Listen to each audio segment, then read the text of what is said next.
pasal mengenai santet alias ilmu gaib masih tercantum di dalam draft rancangan Kitab Undang-Undang Hukum Pidana RKUHP terbaru yang diserahkan pemerintah ke DPR pada Rabu 6 Juli 2022. Dalam draft RKUHP yang diterima CNN Indonesia.com, ancaman pidana dari tindak pidana ini berkurang dari maksimal 3 tahun menjadi 1,5 tahun. Santet menjadi salah satu pasal yang menuai kontroversi jelang pengesahan RKUHP pada 2019 silam. Pasalnya, hubungan kausalitas antara santet dan akibat yang ditimbulkan dari santet sulit dibuktikan.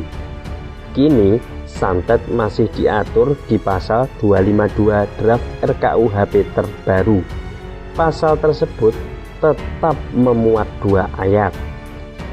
Di ayat pertama berbunyi, setiap orang yang menyatakan dirinya mempunyai kekuatan gaib, memberitahukan, memberikan harapan, menawarkan, atau memberikan bantuan jasa kepada orang lain bahwa karena perbuatannya dapat menimbulkan penyakit, kematian, atau penderitaan mental atau fisik seseorang, dipidana dengan pidana penjara paling lama 1 tahun 6 bulan atau pidana denda paling banyak kategori 4.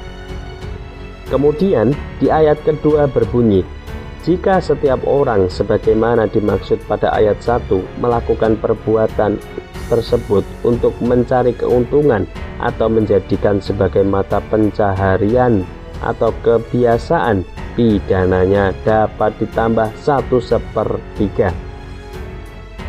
Perubahan terkait pasal ini kemudian terjadi di bagian penjelasan, di mana frasa black magic atau ilmu hitam dihilangkan pada draft RKUHP 2022.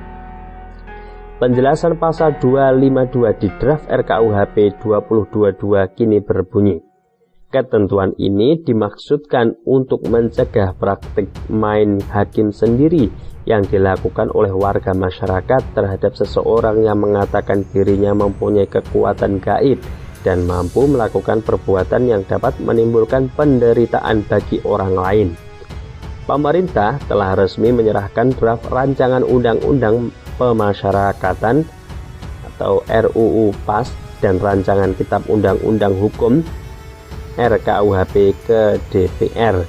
Penyerahan itu dilakukan oleh Wakil Menteri Hukum dan Hak Asasi Manusia Wamenkumham Edi Hiarij ke Komisi 3 DPR RI dalam rapat kerja yang berlangsung di Kompleks Parlemen Senayan, Jakarta pada Rabu 6 Juli 2022. Bagaimana menurut Anda? Silahkan suarakan di kolom komentar. Terima kasih.